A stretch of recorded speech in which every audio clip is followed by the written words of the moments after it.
আহতদের অবস্থা আমরা দেখেছি কতটা নির্মমভাবে তারা গুলিবিদ্ধ হয়েছেন। প্রত্যেকটি আহত এবং নিহতের পোস্টমর্টেম রিপোর্ট সহ চিকিৎসার কাগজপত্র সহ সেগুলো আমরা কালেক্ট করার জন্য চিঠি দিয়েছি। মানসিক যন্ত্রণায় ভুগছেন গুম নির্যাতনের শিকার ব্যক্তিরা। আন্দোলনের 23 দিনে চিকিৎসা নিয়েছেন 2000, বেশিরভাগই শিশু কিশোর। বাবাকে ওরা গুম করেনি, ওরা আমাদের মানসিকভাবে বিকারগ্রস্ত করে দিয়েছে। আমি কোনোদিন দেখিনি ওর মেয়েটা একটু আসতে। রাত 1টা পর্যন্ত ডিবি অফিসে তাকে বিভিন্নভাবে টর্চার করা হয়েছিল। এই যন্ত্রণা ভোলার মতন না। অ্যাকিউট স্ট্রেস ডিসঅর্ডারে, তারপরে 1 মাস পরে পোস্ট ট্রমাটিক স্ট্রেস ডিসঅর্ডার, 2 মাস আমাদের পুরো ঢাকার পপুলেশন ভুগেছে। দেখছিলেন প্রধান শিরোনাম, রাতের সময় সঙ্গে আছি আমি ওমর ইনান। এবার অন্যান্য শীর্ষ সংবাদ। পাচার করা অর্থ ফেরাতে প্রয়োজনে FBI এর সহযোগিতা নেবে দুদক।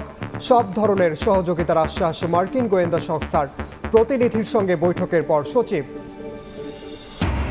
রক্তের বিনিময়ে অর্জিত নতুন স্বাধীনতা বৃথা যেতে দেয়া হবে না, বৈষম্য বিরোধী ছাত্র আন্দোলনের সমন্বয়কদের প্রত্যয়। রাষ্ট্র সংস্কারে সবাইকে এক হওয়ার তাগিদ। যৌক্তিক সময়ে রাষ্ট্র সংস্কার করে নির্বাচন দেওয়ার আহ্বান বিএনপির। জনগণের সামনে রূপরেখা তুলে ধরার পরামর্শ। শেখ হাসিনাকে দেশে ফিরিয়ে বিচার করার দাবি।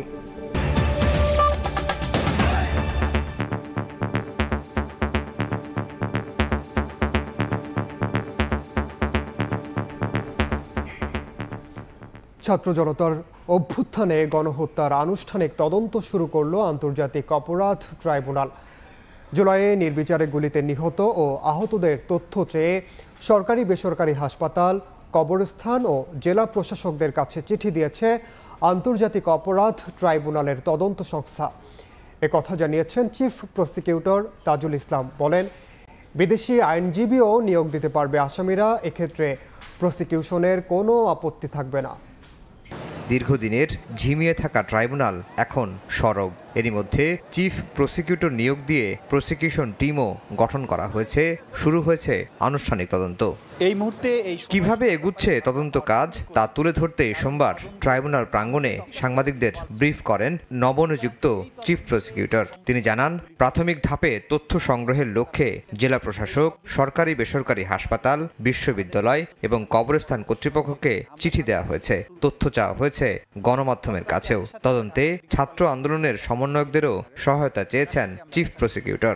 প্রত্যেকটা কবরস্থানে কতগুলো আইডেন্টিফাইড এবং কতজন আনআইডেন্টিফাইড মানুষকে দাফন করা হয়েছে সেই তথ্যগুলো আমাদের দরকার, এবং সমন্বয়কদেরকে আমাদের এখানে আহ্বান জানাবো যে সমস্ত তথ্য প্রমাণ আছে এগুলো সংগ্রহের ব্যাপারে তারা কিভাবে আমাদের সহযোগিতা করবেন সেই বিষয়গুলো নির্ধারণের জন্য তাদেরকে আমরা এখানে আমন্ত্রণ জানাবো। বিচারের সবকিছু এভিডেন্স তাজা থাকতেই আমরা তদন্ত শেষ করব এবং সেটা বিচার প্রক্রিয়ার মধ্যে নিয়ে আসব। চিফ প্রসিকিউটর বলেন, বিচারের ক্ষেত্রে এই সরকারের কোনো রাজনৈতিক অভিলাষ নেই। আসামিরা চাইলে বিদেশি আইনজীবীও নিয়োগ করতে পারবেন, তাতে প্রসিকিউশনের কোনো আপত্তি থাকবে না। এই বিচারের পেছনে কোনো রাজনৈতিক অভিলাষ নেই। এটা নিশ্চয়ই ন্যায় বিচার প্রাপ্তির অভিলাষ, ন্যায় বিচার প্রাপ্তির থ্রাস্ট, এবং এই যে আহত নিহত পরিবারের যে কান্না সেইটার প্রতিকার করার প্রয়াস। তারা যদি তাদের বেস্ট ডিফেন্স দেওয়ার জন্য আইনজীবী চান, সেটা দেশি হোক বিদেশি হোক, আমাদের পক্ষ থেকে আপত্তি থাকার কোনো কারণ নেই। বিচার শেষ হওয়ার পরে আসামি পক্ষ এবং বাদী পক্ষ দুই পক্ষই যেন বলে যে এখানে সুবিচার হয়েছে, কারো প্রতি কোনো অন্যায় করা হবে না, কিন্তু কোনো অপরাধের ছাড়ও কাউকে দেওয়া হবে না। তাজুল ইসলাম আরও বলেন, ক্ষতিগ্রস্তরা এই গণহত্যার বিচারের জন্য মুখিয়ে আছেন, সাক্ষ্য দিতেও আগ্রহী। ছাত্র জনতার রক্তের দাগ শুকানোর আগেই বিচার প্রক্রিয়া শুরু করার আশা প্রসিকিউশনের। ধারণা পাওয়াটা খুবই কঠিন। আফজাল হোসেন, সময় সংবাদ, ঢাকা। ছাত্র আন্দোলনে হত্যায় জড়িতদের বিচার দ্রুততম সময়ের মধ্যে করা হবে বলে জানিয়েছেন আন্তর্জাতিক অপরাধ ট্রাইব্যুনালের চিফ প্রসিকিউটর মোহাম্মদ তাজুল ইসলাম। বিকেলে রাজধানীর আগারগাঁওয়ে নিউরোসায়েন্স হাসপাতালে ছাত্র আন্দোলনে আহতদের দেখতে এসে কথা বলেন তিনি। এ সময় তিনি আরও বলেন, গণবিপ্লবের মৃত্যু গণহত্যা নাকি মানবতা বিরোধী অপরাধ তা উপযুক্ত প্রমাণ সাপেক্ষে তদন্তের মাধ্যমে আদালতে বিচার করবে। এ সময় তদন্তের কাজে সহায়তার জন্য মেডিকেল এভিডেন্স সংগ্রহ করে তা ট্রাইব্যুনালে জমা দিতে হাসপাতালগুলোকে অনুরোধ করেন চিফ প্রসিকিউটর।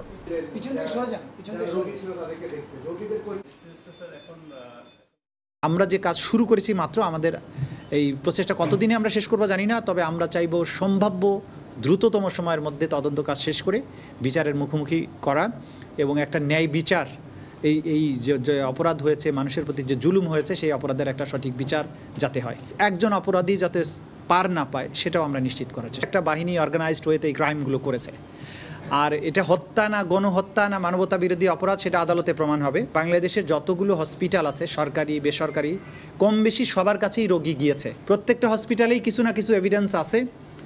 আমরা সবাইকে অনুরোধ করছি যে যার কাছে যা আছে এভিডেন্স আপনারা সংরক্ষণ করুন এবং আন্তর্জাতিক অপরাধ ট্রাইব্যুনালের তদন্ত সংস্থা প্রসিকিউশনের কাছে পৌঁছে দিন। আমরা এটাকে কম্পাইল করে এটা বিচারের উপযোগী করার জন্য আমরা কাজ করছি, আমরা এটা করব।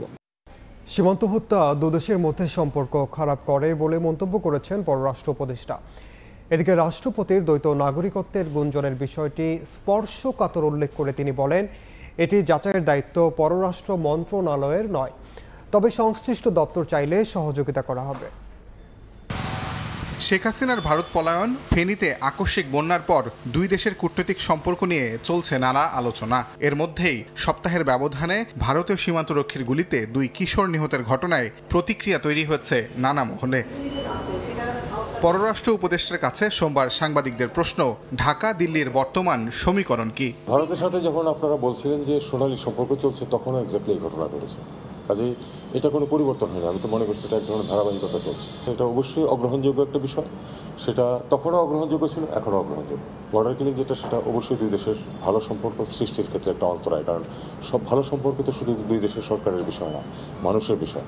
একটি মানুষ যখন বর্ডারে গুলি খেয়ে মারা যায়, সারা দেশের মানুষের মাঝে এটা রিপারকাশন হয়। এদিকে সামাজিক যোগাযোগ মাধ্যমে ফাঁস হওয়া রাষ্ট্রপতি মোহাম্মদ শাহাবুদ্দিনের দ্বৈত নাগরিকত্ব নিয়ে তৈরি হয়েছে নানা আলোচনা। পররাষ্ট্র উপদেষ্টা বলছেন, বিষয়টি স্পর্শকাতর, যাচাইয়ের দায়িত্ব পররাষ্ট্র মন্ত্রণালয়ের নয়। রাষ্ট্রপতির বিষয় খুবই সেন্সিটিভ, এটা যথাযথ কর্তৃপক্ষ এটা দেখুক। ফরেন মিনিস্ট্রি যদি ইনভলভ হয়, শেষ পর্যায়ে গিয়ে হবে, তখন দেখা যাবে। কিন্তু এটা নিয়ে আমি আসলে কোনো কথা বলতে চাই না। আপনারা এর মধ্যে আইনগত দিক আছে, রাষ্ট্রপতির নিজের ব্যাপার আছে, এটা আমার মনে হয় এটা নিয়ে অন্তত নাড়াচাড়া করা আমার কাজ না।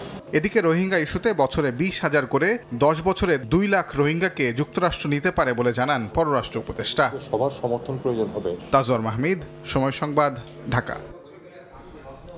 দেশ থেকে পাচার করা অর্থ ফেরাতে প্রয়োজনে এফবিআই এর সহযোগিতা নেবে দুদক। মার্কিন গোয়েন্দা সংস্থার প্রতিনিধির সঙ্গে বৈঠকের পর একথা জানিয়েছেন সংস্থাটির সচিব খোরশেদা ইয়াসমিন। এ বিষয়ে এফবিআই দুদককে সব ধরনের সহায়তার আশ্বাস দিয়েছে বলেও জানান তিনি। ওয়াশিংটন ভিত্তিক আর্থিক খাতের গবেষণা সংস্থা গ্লোবাল ফাইন্যান্সিয়াল ইন্টিগ্রিটি জিএফআই এর তথ্য অনুযায়ী শেখ হাসিনা সরকারের 2009 থেকে 2018 সাল পর্যন্ত দেশ থেকে পাচার হয়েছে প্রায় 4 লাখ কোটি টাকা। পাচারের এসব অর্থ ফেরাতে তৎপরতা শুরু করেছে অন্তর্বর্তী সরকার। বসে নেই দুর্নীতি দমন কমিশন দুদকও।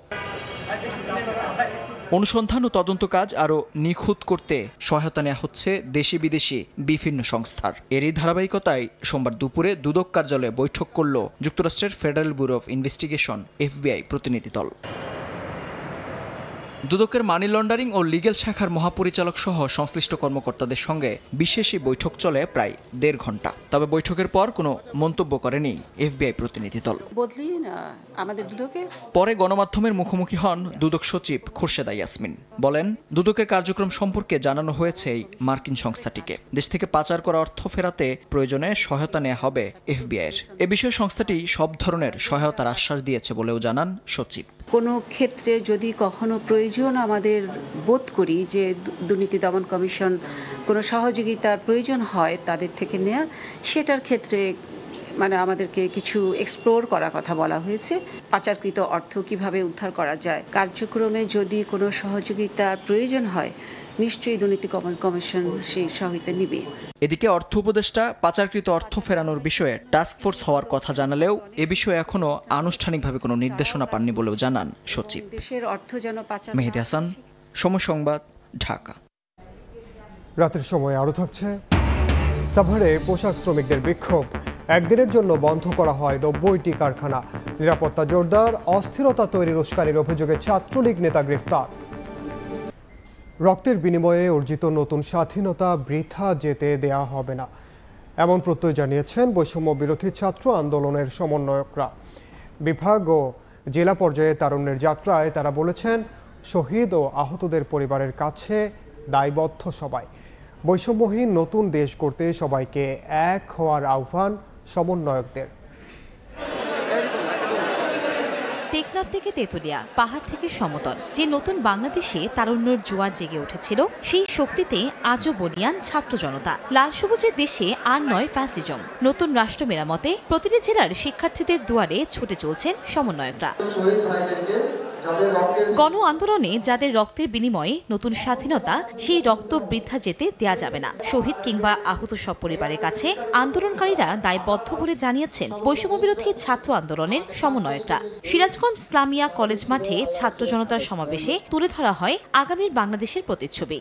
হাসিনা এবং তার দোষরদের প্রত্যেকের বিচার করা হবে। প্রত্যেকটা সিস্টেম, প্রত্যেকটা আইনের আমরা এমন পরিবর্তন আনবো, পরে যে আসুক না কেন ভিন্ন মতকে দমানো যাবে না।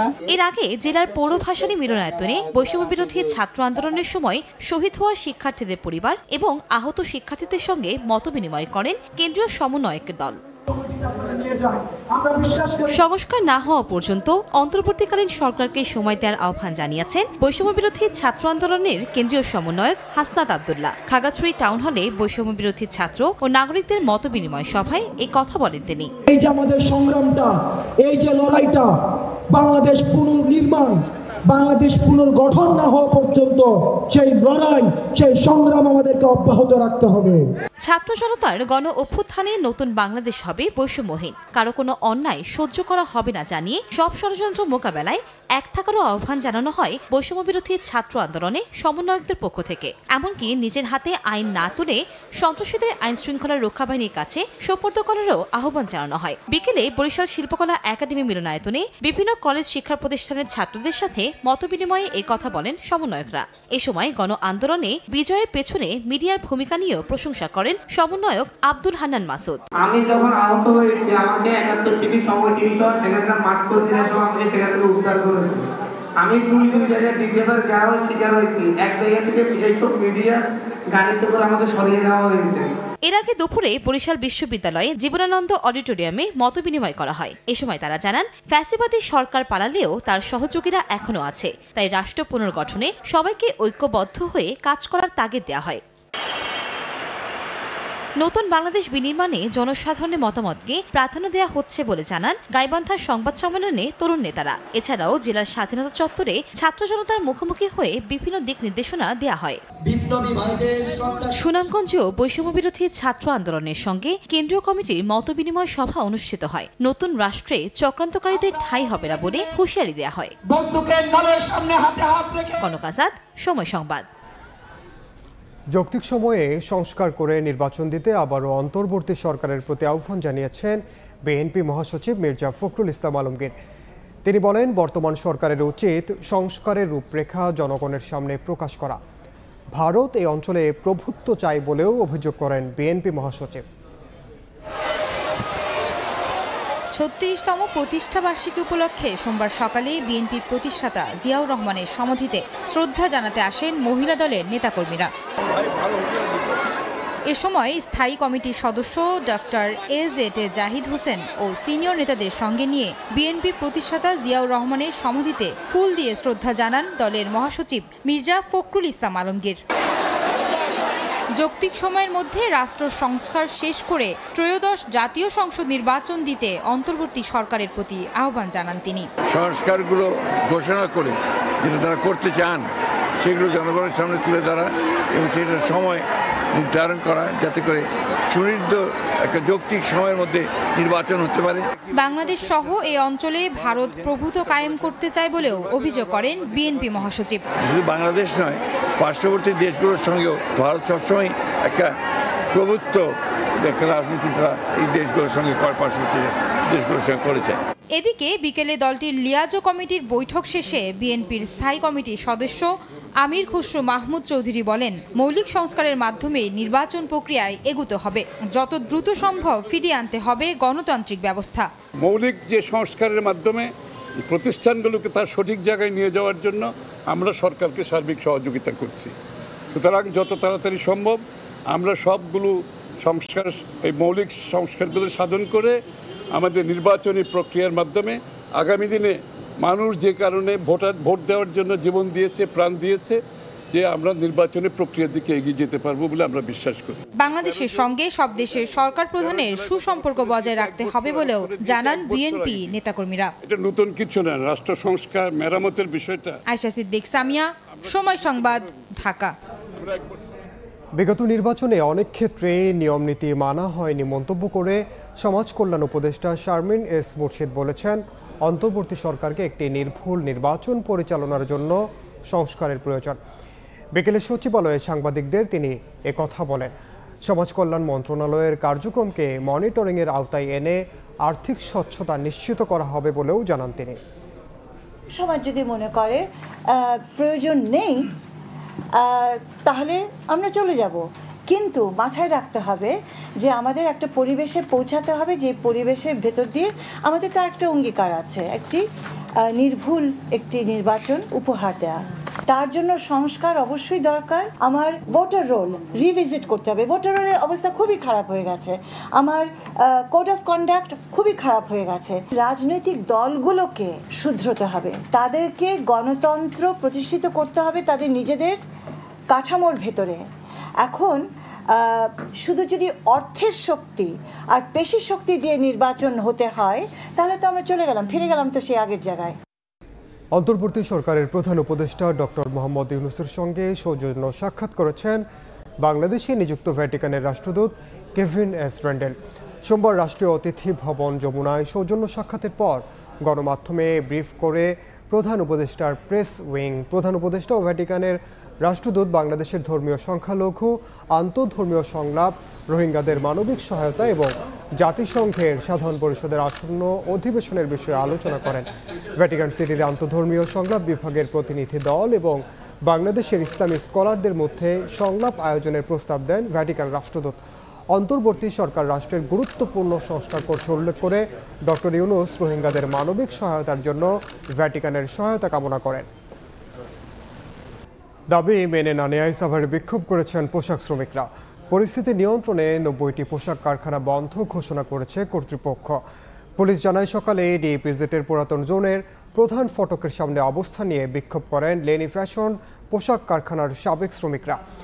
বকেয়া পাওনার দাবিতে বিক্ষোভ করেন তারা। শ্রমিকদের অভিযোগ, 4 বছর আগে কারখানাটি বন্ধ করে দিলেও এখনও তাদের পাওনা বুঝিয়ে দেওয়া হয়নি। পাওনা বুঝিয়ে দেওয়ার কার্যক্রম শুরু না হওয়া পর্যন্ত আন্দোলন চালিয়ে যাওয়ার ঘোষণা দেন তারা। শ্রমিক বিক্ষোভের মুখে অন্তত 90টি কারখানায় বন্ধের নোটিশ টানিয়ে দেয় কর্তৃপক্ষ। শিল্পাঞ্চলে পরিস্থিতি নিয়ন্ত্রণে পুলিশ ও বিজিবির পাশাপাশি সেনাবাহিনী মোতায়েন রয়েছে। এদিকে পোশাক শিল্প এলাকায় অস্থিরতা তৈরির উস্কানির অভিযোগে নেত্রকোনা থেকে ছাত্রলীগ নেতা ইশতিয়াক আহমদ হৃদয়কে গ্রেফতার করেছে পুলিশ। হৃদয় সরদার বিশ্ববিদ্যালয়ের শাখা ছাত্রলীগের শিক্ষা ও পাঠাগার সম্পাদক। পাওনা আদায়ের জন্য আসছি। আমাদের লেনি ফ্যাশন দীর্ঘ 4 বছর ধরে বন্ধ আছে, কিন্তু ব্যবসার সাথে আমরা অনেকবার মিটিংয়ে বসছি, কিন্তু এখন পর্যন্ত আমরা ব্যবসা ফাইনাল কোনো ডেট দেয় না টাকার জন্য। আমাদের যত টাকা পাওনা আছে তার চেয়ে বেশি দামে বিক্রি হয়েছে, তারপরে আমাদের টাকা নিয়ে গড়িমসি করা হচ্ছে। একটা কনফার্ম ডেট না দেওয়া পর্যন্ত আমরা এখান থেকে যাব না ইনশাআল্লাহ। আমাদের ডেট দেবে, তারপরে আমরা এখান থেকে যাব। দাবি মেনে নেয় অবরোধ প্রত্যাহার করেছেন ঢাকার পলিটেকনিক শিক্ষার্থীরা। 6 ঘন্টা পর স্বাভাবিক হয়েছে মহাখালী মগবাজার রুটের যান চলাচল। সকাল থেকে শিক্ষার্থীরা 7 রাস্তা মোড়ে অবস্থান নেয়। তীব্র যানজটে চরম ভোগান্তিতে পড়েন নগরবাসী।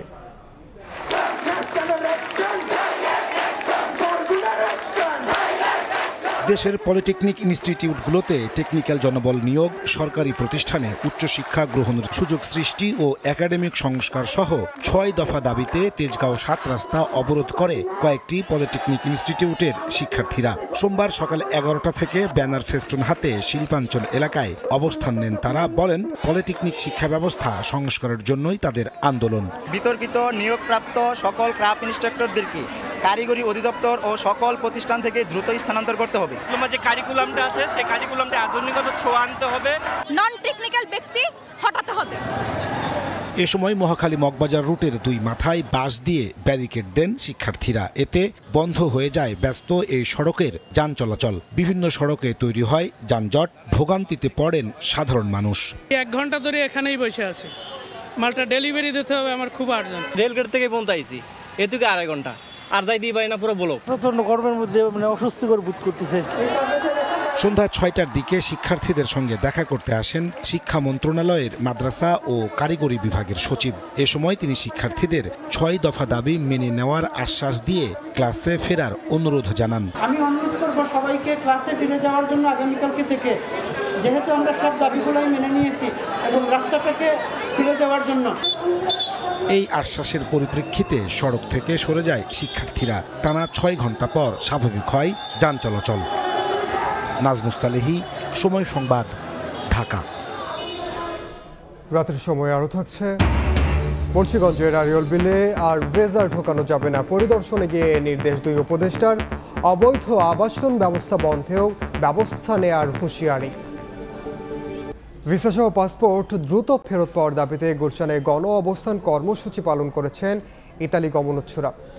সকালে গুলশানের শাহাবুদ্দিন পার্কে অবস্থান নেন ভুক্তভোগীরা। কাগজপত্র ঠিক থাকার পরও কেন পাসপোর্ট আটকে রাখা হচ্ছে প্রশ্ন তাদের। এদিকে সমস্যা সমাধান সময় চেয়েছে ইতালি দূতাবাস। জানুয়ারির মধ্যে ওয়ার্ক ভিসা দেওয়ার আশ্বাস তাদের। ইউরোপের উন্নত দেশ ইতালি যাওয়ার স্বপ্নে বিভোর দেশের হাজারো তরুণ যুবক। স্বপ্ন পূরণে ভিএফএস গ্লোবালের মাধ্যমে জমা দেন পাসপোর্ট, কিন্তু লম্বা সময় পার হওয়ার পরও ভিসা সহ পাসপোর্ট ফেরত না পাওয়ায় ক্ষুব্ধ অনেকে।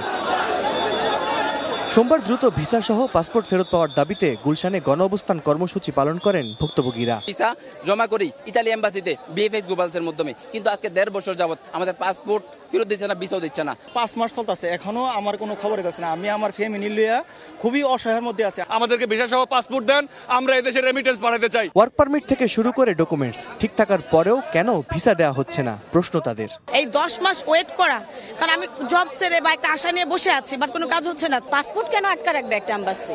পাসপোর্ট আটকা রাখছিল, এবং আমাদের যে ওয়ার্ক পারমিট যেটাকে নলেজটা বলা হয়, এটা তো আমাদের অরিজিনালি আসছে। গণ অবস্থানের এক পর্যায়ে ভুক্তভোগীরা শাহাবুদ্দিন পার্ক থেকে বেরিয়ে ইতালি দূতাবাসের দিকে যাওয়ার চেষ্টা করলে আইন শৃঙ্খলা রক্ষা বাহিনী বাধা দেয়।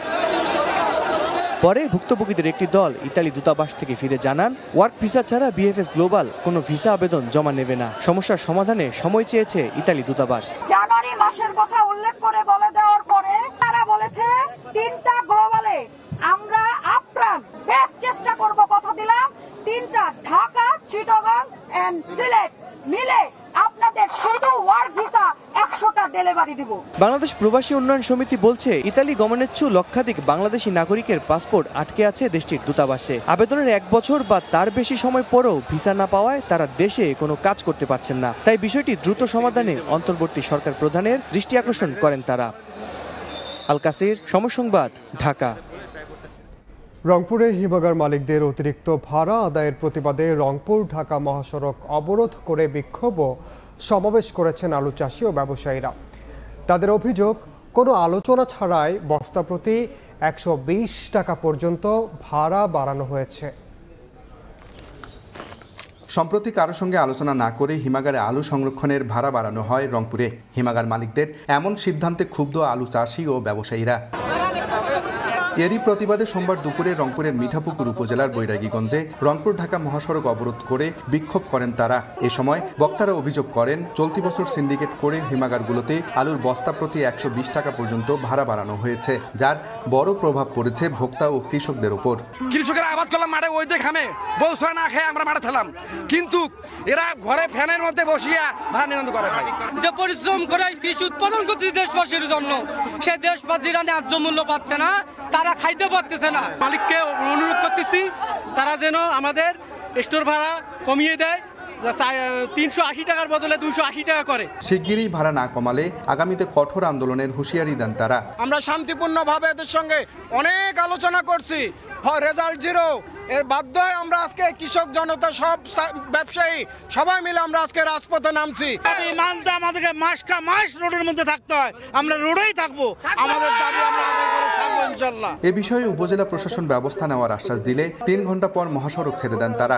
ব্যবসায়ীদের তথ্য মতে গত বছর হিমাগারগুলোতে 65 কেজি ওজনের 1 বস্তা আলুর সংরক্ষণ ভাড়া ছিল 280 টাকা থেকে 300 টাকা, যা এবছর করা হয়েছে 350 টাকা থেকে 400 টাকা পর্যন্ত। আব্দুর রশিদ জীবন, সময় সংবাদ, রংপুর। সাবেক প্রধানমন্ত্রী শেখ হাসিনার বেসরকারি শিল্প ও বিনিয়োগ বিষয়ক উপদেষ্টা সালমান এফ রহমান তার নিয়ন্ত্রণাধীন প্রতিষ্ঠান এস আলম গ্রুপের চেয়ারম্যান সাইফুল আলম এবং তাদের পরিবারের সদস্যদের পুঁজি বাজারে অনিয়ম অনুসন্ধানের নির্দেশ দিয়েছে সিকিউরিটিজ অ্যান্ড এক্সচেঞ্জ কমিশন।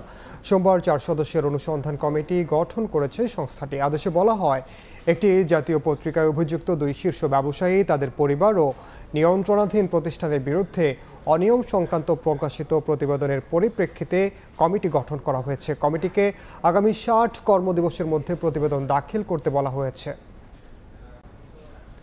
মূল্যস্ফীতি কমে আসছে, তবে সহনীয় পর্যায়ে আসতে আরও সময় লাগবে বলে জানিয়েছেন অর্থ ও বাণিজ্য উপদেষ্টা ডক্টর সালেহ উদ্দিন আহমেদ। দুপুরে সচিবালয়ে নিজ দফতরে তিনি বলেন, বাজারে চাঁদাবাজি বন্ধে দ্রুতই ব্যবস্থা নেওয়া হবে। মূল্যস্ফীতি কেন বাড়লো? টাকা ছাপিয়েছেন, 70-60 কোটি টাকা দিয়েছেন, খরচ করে, এইগুলোর ইম্প্যাক্ট ওটাকে উল্টো রথে আনতে হলে বা উল্টো দিকে আনতে হলে তো আমাদের রাষ্ট্র আনতে হলে একটু সময় লাগবে। তো চাঁদাবাজি বন্ধ করে, চাঁদাবাজি তো শুধু এটা অর্থনৈতিক বাণিজ্যিক সিদ্ধান্ত না, এখানে রাজনীতি আছে। যারা চলে গেছে তাদের বলে আরো শূন্যস্থান পূরণ করার যে লোক আছে, সেদের কন্ট্রোল করতে একটু সময় লাগবে, তো আর সহযোগিতা লাগবে। মুন্সিগঞ্জের আরিয়ল বিলে আর ড্রেজার ঢোকানো যাবে না। পরিদর্শনে গিয়ে প্রশাসনকে এমন নির্দেশ দিয়েছেন পরিবেশ উপদেষ্টা সৈয়দা রিজওয়ানা হাসান। আর গণপূর্ত ও গৃহায়ন উপদেষ্টা আদিলুর রহমান খান বলেছেন, বিল রক্ষায় অবৈধ আবাসন ব্যবসা বন্ধে নেওয়া হবে সর্বোচ্চ ব্যবস্থা। পদ্মা ও ধলেশ্বরী নদীর মাঝখানে দেশের মধ্যাঞ্চলের সবচেয়ে বড় ও প্রাচীন বিল আরিয়ল বিল। এর বেশিরভাগই বর্ষায় পানিতে টইটুম্বর থাকলেও শীতকালে বিস্তীর্ণ শস্য খেতে পরিণত হয়। কিন্তু এই অঞ্চলের হৃৎপিণ্ড হিসেবে পরিচিত এই বিলকে নানাভাবে বিনষ্ট করে চলছে স্বার্থান্বেষী মহল। তাই আরিয়ল বিল রক্ষায় সমন্বিত উদ্যোগ গ্রহণে পরিবেশ, বন ও জলবায়ু পরিবর্তন এবং পানি সম্পদ উপদেষ্টা সৈয়দা রিজওয়ানা হাসানকে নিয়ে ছুটে আসেন শ্রীনগরের কৃতি সন্তান শিল্প, গৃহায়ন ও গণপূর্ত উপদেষ্টা আদিলুর রহমান খান। ঘুরে দেখেন বীরের জীববৈচিত্র্য। বালু ফেলে দখলের চেষ্টা না করা হয়, যেন সাইনবোর্ড লাগিয়ে দখলের চেষ্টা না করা হয়, যেন চাপ দিয়ে ভয় দেখিয়ে দখলের চেষ্টা করা না হয়। কারণ আপনারা জানেন, এখানকার যারা একসময় অন্যায় প্রভাব প্রতিপত্তির মালিক ছিলেন, তারাই কাজটা করেছেন। পরে শ্রীনগর উপজেলা পরিষদ সভাকক্ষে জেলা ও উপজেলা প্রশাসন সহ বিভিন্ন দপ্তরের কর্মকর্তাদের সঙ্গে মতবিনিময় সভা করেন অন্তর্বর্তীকালীন সরকারের 2 উপদেষ্টা। বিল বাঁচাতে অবৈধ বালু উত্তোলন বন্ধে নিয়মিত তদারকির নির্দেশ দেন পরিবেশ উপদেষ্টা। ড্রেজার যেন আরিয়াল বিলে আর না আসে, আপনি সেই ব্যবস্থা গ্রহণ করবেন এবং আপনি নিয়মিত তদারকি করবেন। আপনার এখানে আপনি বলে দেন যে আরিয়াল বিলের 14,000 জায়গায় কোনো আবাসন শিল্প হবে না। আরিয়াল বিল রক্ষায় উপদেষ্টাদের উদ্যোগে খুশি স্থানীয়রা। সরকারের কাছ থেকে এটা বিল হিসাবে ঘোষণা আসা দরকার। যদি বিল হিসাবে ঘোষণা আসে, তাহলে সরকারের অনেক সিদ্ধান্ত আছে যেটা বাস্তবায়ন করতে সহজ হবে। পানির জলবদ্ধতার যেটা আছে, এটাকে যদি করা হয়, তাহলে এটা শুধু আরিয়াল বিল না, আমাদের পুরো বিক্রমপুরটাকে আরো সুন্দর করে সাজানো যাবে। 136 বর্গ কিলোমিটারের আয়তনের আরিয়াল বিলটির জীববৈচিত্র্যের এক মিলন মেলা। শরতেও বিলের জলরাশি আর প্রাকৃতিক সৌন্দর্যে মুগ্ধ সবাই। সময় সংবাদ, মুন্সিগঞ্জ। চাঁপাইনবাবগঞ্জে আগ্রাসী রূপে পদ্মা নদী। তীব্র ভাঙনে একের পর এক বিলীন হচ্ছে ফসলি জমি ও বসত ভিটাসহ নানা স্থাপনা। এদিকে পানি কমায় দেখা দিয়েছে ছোট ফেনী নদীর ভাঙন। আতঙ্কে ফেনী ও নোয়াখালী জেলার 2 উপজেলার বাসিন্দারা। এছাড়া কিশোরগঞ্জ, লক্ষ্মীপুর, সিরাজগঞ্জ ও কুষ্টিয়ায় দেখা দিয়েছে নদী ভাঙন।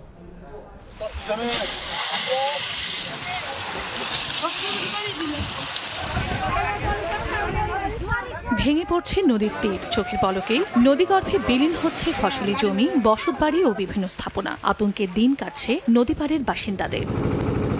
চাঁপাইনবাবগঞ্জের নারায়ণপুর ইউনিয়নে পদ্মা নদীতে 4 কিলোমিটার এলাকা জুড়ে দেখা দিয়েছে তীব্র ভাঙন। ঘরবাড়ি হারিয়েছেন 3000 পরিবার। বিলীন হয়েছে কয়েক হাজার বিঘা ফসলি জমি, বসতবাড়ি ও বিভিন্ন স্থাপনা। এক রাতের মধ্যে যদি 50 খান বাড়ি নেমে যায়, আপনি কেমন করে বসবাস করবেন? আমরা খাইতেও পাবো না, কোনো জায়গাতে বসতও আমরা পাবো না। গত 26 আগস্ট ভয়াবহ বন্যায় পানির তোড়ে ভেসে যায় ফেনীর সোনাগাজী এবং নোয়াখালীর কোম্পানিগঞ্জের মোহনায় মুসাপুর স্লুইস গেটটি। দেখা দেয় ছোট ফেনী নদীর 2 তীরে তীব্র ভাঙন। কিশোরগঞ্জের ভৈরবে রোববার মেঘনার ভাঙনে নদীগর্ভে বিলীন হয়ে গেছে ঘরবাড়ি সহ যমুনা অয়েল কোম্পানির একাংশ। তবে সোমবার ভাঙনের তীব্রতা অনেকটাই কমে এসেছে। নদী থেকে বালুটাই নিয়ে মনে করেন আপনারা ক্ষতিগ্রস্ত করার কাছে। কুষ্টিয়ার পদ্মায় পানি বাড়ার সঙ্গে সঙ্গে দেখা দিয়েছে তীব্র ভাঙন। জেলার মিরপুর ও ভেড়ামারা উপজেলার 4টি ইউনিয়নের প্রায় 9 কিলোমিটার এলাকা জুড়ে ভাঙন তীব্র আকার ধারণ করেছে। যেসব পয়েন্টে ভাঙন হচ্ছে তাৎক্ষণিকভাবে সেসব পয়েন্টগুলোতে জিও ব্যাগ জিও টিউব দিয়ে তাৎক্ষণিকভাবে জরুরি আপৎকালীন কাজ বাস্তবায়ন করার জন্য নির্দেশনা প্রদান করছেন। এছাড়া লক্ষ্মীপুরে গত 15 দিনে ভাঙনের মুখে পড়ে অন্তত 40টি পরিবারের বসতঘর তলিয়ে গেছে, ভেসে গেছে জলাশয়ের মাছ। চন্দ্র বিশ্বাস, ববি, সময় সংবাদ। এদিকে মণিপুরে চলমান সহিংসতার মধ্যে এবার নতুন করে আলোচনায় অরুণাচল প্রদেশ। ভারতীয় গণমাধ্যমের খবরে বলা হচ্ছে অরুণাচল প্রদেশের 60 কিলোমিটার ভেতরে ঢুকে পড়েছে চীনা সেনারা। একই সঙ্গে স্থানীয় বাসিন্দাদের দাবি অঞ্জ জেলায় চীনা সেনাদের ক্যাম্পে দেখা গেছে। এ নিয়ে সামাজিক যোগাযোগ মাধ্যমে শুরু হয়েছে তোলপাড়। যদিও ভারতীয় ভূখণ্ডে চীনা সেনাদের প্রবেশের ঘটনা এটিই প্রথম নয়, এর আগেও বিষয়টি আলোচনায় এসেছে বেশ কয়েকবার। অরুণাচল প্রদেশকে দক্ষিণ তিব্বতের একটি অংশ হিসেবে দাবি করে চীন, তবে বেইজিংয়ের এই দাবিকে বরাবরই অযৌক্তিক বলে আসছে ভারত। পাকিস্তান সফরের অনুপ্রেরণা কাজে লাগিয়ে ভারতের বিপক্ষেও ফাইট করতে চায় বাংলাদেশ। ফলাফল নিয়ে না ভেবে ঠিক রাখতে চায় নিজেদের ভালো খেলার ধারাবাহিকতা। দ্বিতীয় দিনের অনুশীলন শেষে মন্তব্য করেছেন মেহেদী হাসান মিরাজ। এতদিন এক সাকিবের ওপর প্রত্যাশার চাপ থাকতো আকাশসম। কিছুদিন যাবৎ যা ভর করেছে মিরাজের উপর, যদিও এই প্রত্যাশাকে এখন আর চাপ মনে করেন না অলরাউন্ডার, বরং জানালেন এটাই তার ভালো খেলার অনুপ্রেরণা। বিকেল তখন 4:30। ঢাকার ভারতীয় ভিসা সেন্টার থেকে একে একে বের হয়ে যাচ্ছেন ক্রিকেটার এবং বিসিবি অফিসিয়ালরা। ভারতে আপাতত জরুরি ভিসা ছাড়া অন্য সব সেবা বন্ধ থাকায় তুলনামূলক ভিড় কম সেন্টারে। ঠিক তখনই হন্তদন্ত হয়ে ঢুকলেন তাসকিন। দুবাই থেকে ছুটি কাটিয়ে ফিরেছেন গতকাল, এসেই এবার ভারত সফরের দৌড়ঝাঁপ শুরু। তবে এই চিত্রটা তো দিনের শেষ ভাগের। এর আগে সকালে মিরপুরে চলে ক্রিকেটারদের ভারত সফরের অনুশীলন পর্ব, যেখানে সেন্টার উইকেট, ইনডোর, একাডেমি মিলিয়ে নিজেদের ঝালিয়ে নেন টেস্ট আর টি-20 দলের সদস্যরা। তবে এর মাঝে একটু আলাদা ছিলেন মেহেদী হাসান মিরাজ। নেটে বোলিং করে বিপদে ফেলেন একের পর এক ব্যাটারকে। ব্যাটিংয়ে নেমেও বোলারদের তুলোধুনো করেন সাবলীল ভঙ্গিমায়। পাকিস্তানের পর ভারতেও এই অলরাউন্ডার সত্তাকে জিইয়ে রাখতে চান মিরাজ। একটা টিমে যদি দুইটা অলরাউন্ডার খেলে, এটা টিমের জন্য অনেক অ্যাডভান্টেজ থাকে। আর যেহেতু আমার ব্যাটিংটা ভালো হচ্ছে, প্রথম দিকে শুরুতে আমার ব্যাটিংটা টিম ওইরকম পায়নি, আমি বলার হিসাবেই খেলেছি, বাট এখন নিজে কন্ট্রিবিউট করছি, খুব ভালো লাগছে। পাকিস্তানে যা সহজে এসেছে, টেস্ট চ্যাম্পিয়নশিপের পয়েন্ট টেবিলের শীর্ষে থাকা ভারতের বিপক্ষে তা এত সহজ হবে না। তবে উইকেটের চরিত্র যদি ভালো থাকে, নিজেদের নিয়ে আত্মবিশ্বাসী মিরাজ জানালেন খেলতে হবে ফলাফলের চিন্তা ছাড়া। আশা করি যদি আমরা যে কমিটমেন্টে আছি, যেভাবে খেলছি, এভাবে যদি থাকি, রেজাল্ট না চিন্তা করে যদি পারফর্ম করার চেষ্টা করি, end of the day result কিন্তু তখন আসে। বাংলাদেশের ভারত সফরের অতীত ইতিহাস ভালো না, টেস্টে নেই কোনো সুখস্মৃতি। যদিও মিরাজের সোজা কথা, সে তো ভালো ছিল না পাকিস্তানেও। আশা করি যে আমরা যে পারফর্ম করছি, সবাই যে ফর্মে আছে, সবাই যদি এইভাবে খেলতে থাকে, অবশ্যই ভালো একটা রেজাল্ট আশা করা যাবে। নিয়ন মোহাইমিন, সময় সংবাদ, ঢাকা। এ পর্যায়ে শীর্ষ সংবাদগুলো জানিয়ে দিচ্ছি আরেকবার। এবং পাচার করা অর্থ ফেরাতে প্রয়োজনে এফবিআই এর সহযোগিতা নেবে দুদক। সব ধরনের সহযোগিতার আশ্বাস মার্কিন গোয়েন্দা সংস্থার প্রতিনিধির সঙ্গে বৈঠকের পর সচিব।